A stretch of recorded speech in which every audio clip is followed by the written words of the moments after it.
Welcome back to Rurouni Kenshin anime review. This is part 6.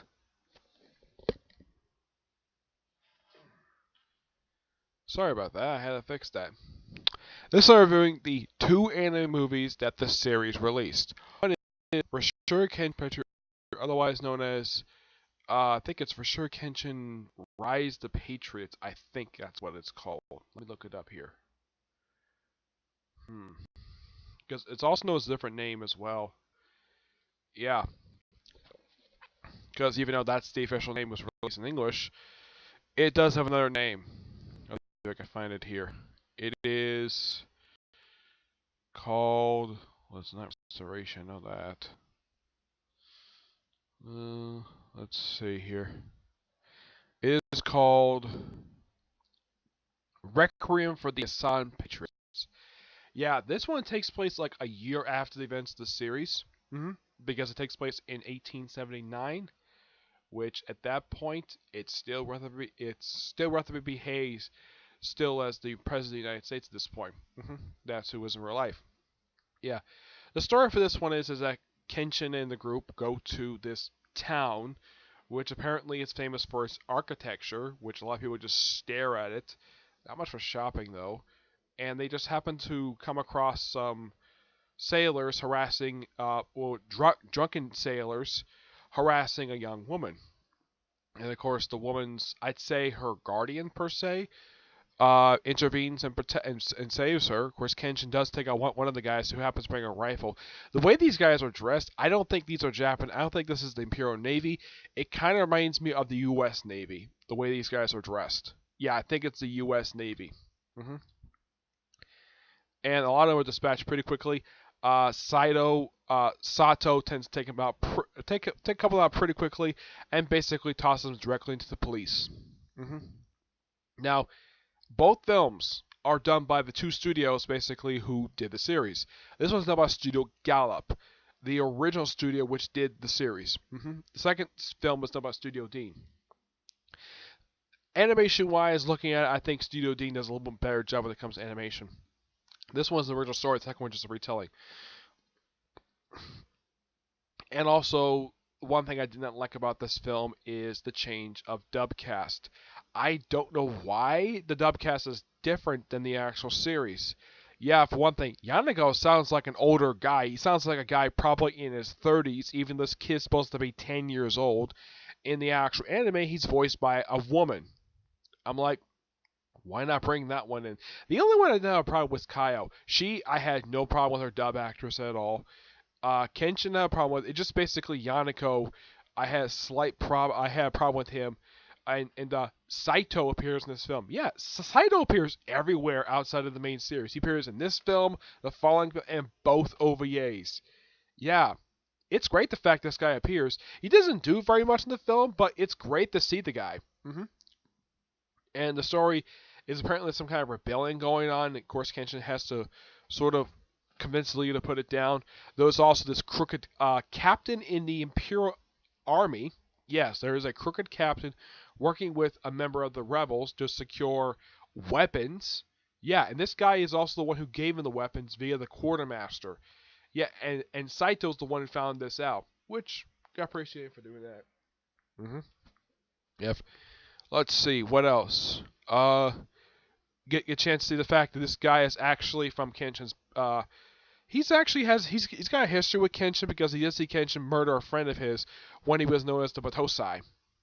Though in here they actually refer to him as an assassin instead of in the anime where they refer to him as a manslayer. Yeah, him referred to as an assassin. That's basically what he was called in the manga. So this is actually the first time in a dub he's actually referred to as an assassin, not a manslayer. Yep. The villain himself is, well, the crooked captain, and he's not very interesting. He's like, oh, this crazy captain. Yeah, he has no idea who Kenshin is. I'm not very surprised. Kenshin tends to keep a low profile. At least his general, at least his commanding officer knows who he is. He's like, oh, hi, Mr. Himura. Yeah, he knows exactly who this guy is. As far as I can tell, this is not the guy who's no friend of Kenshin who's actually the governor. This is a different guy who just happened to know who Kenshin and who actually is loosely connected to Kenshin, but I highly doubt it's the same guy. Hmm. So they, well, the group itself, first they launched an attack on the British embassy, and that apparently does heavy damage to the embassy itself, plus a part of the wall. And what else? Then they get away. The Imperial Army shows up, and they just run away. And then they do another attack, which was a little more brutal, and several of the comrades get killed. And it turns out Yanako, his father, and this other guy who became a friend of his, they apparently served the same person, so at least Yanako found a friend. Hmm. Yeah. And Kenshin basically reveals to the woman that he was the one who killed her brother, and it was kind of in self-defense the way he describes it, but he does not regret killing him because he was doing it defending his master. Yep. And for what I can tell, by the end she does forgive him for killing her brother. Yep. And apparently when she died, when her brother died, she was only 4 years old. And they say it's been 14 years since his death, so she's supposed to be 18 at this point. So she's pretty much the same age as Caillou. Yep. Yeah, the same age. Also, Yanako doesn't really do anything in this film at all. It's mostly just Kenshin and Sato. Yep. They're the only ones who actually do anything. Caillou, who actually is a skilled swordswoman, she does nothing. Not even Yanako does anything, which is a bit of a surprise. Yeah, these two characters just there, just enjoying the view, and they prefer to stay out of the fighting. Yeah, that's my only criticism for the film is that these two characters who were heavily involved in like almost every arc of the manga, even the actual series, here they do nothing.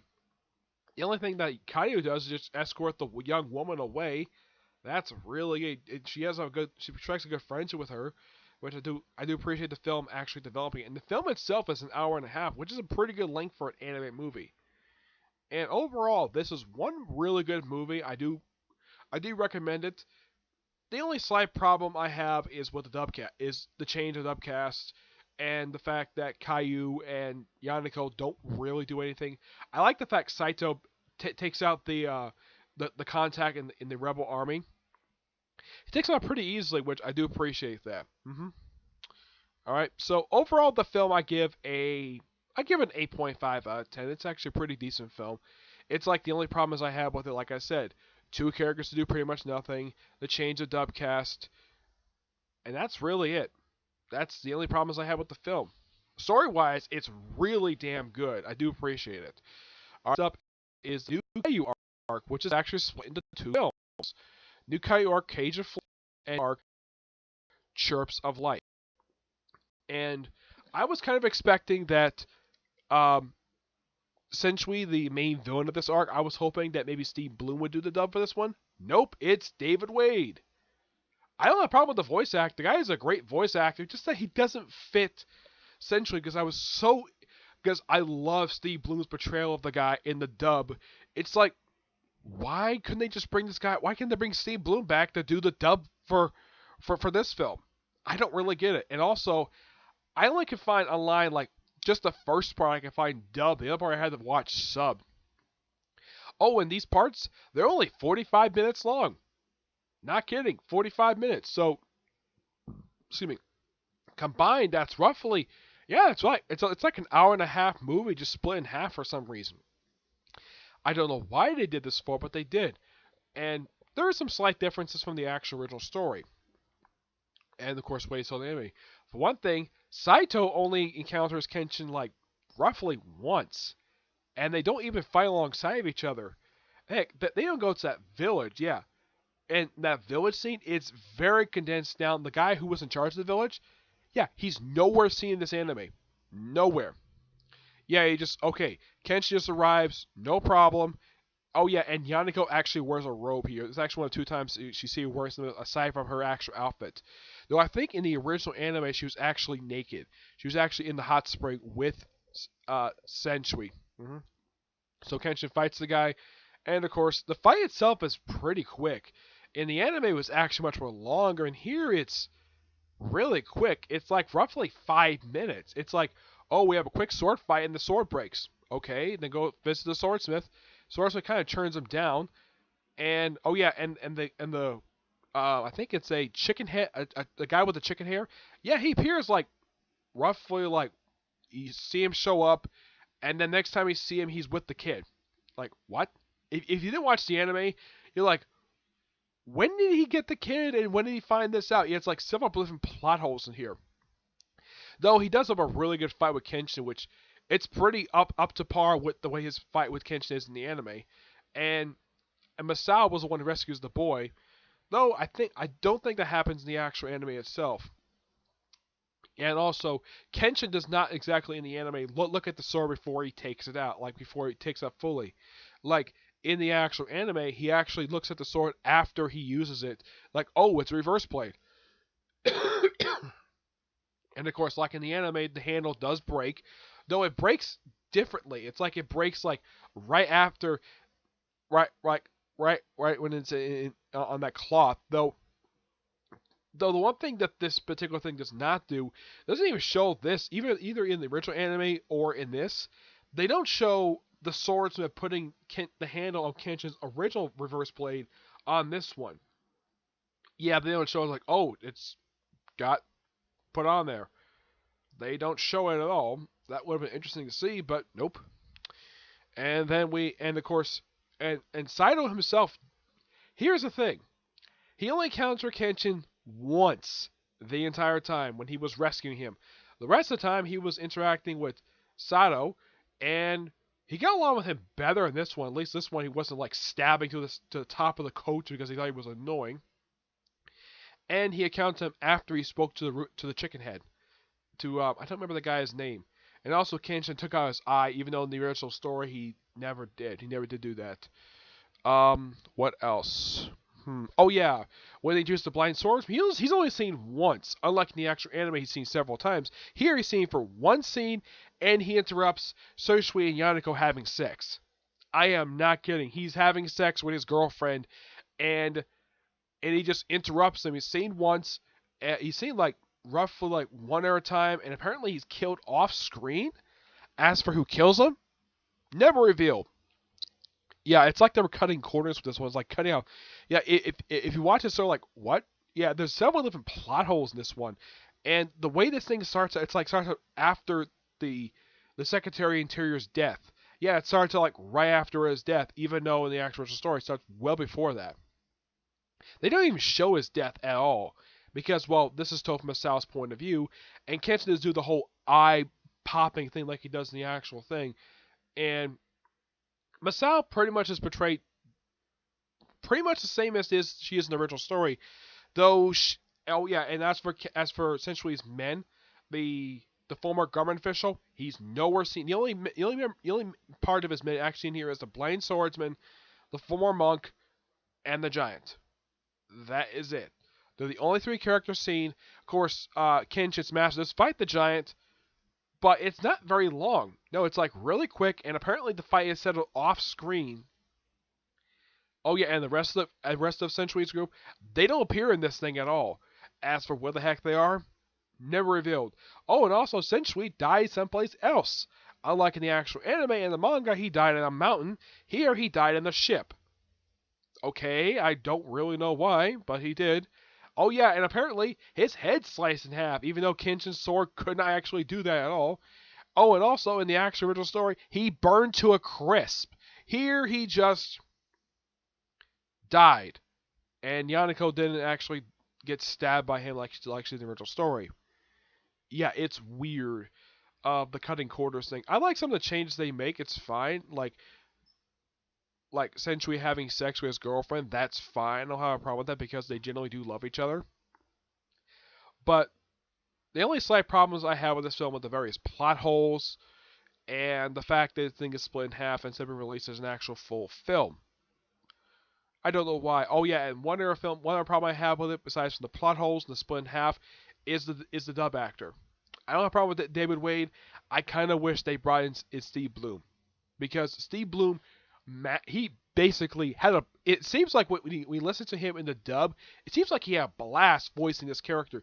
David Wade does a pretty decent job. He's not terrible per se, but I just think he just does a decent job. I don't think he's terrible. It's just that I don't think he fits this character. I don't know why he was chosen to be this character, to voice this character in this version of dub. Like, in the case of this dub, I don't mind the new dub actor for Sato. He's great. I love the fact he does a great job with the role. Um, it's just that other problem. It's just that yeah. It's just like my biggest problem aside from the plot holes and the split in half is the dub actor. Yeah, that's the only problem I have with it.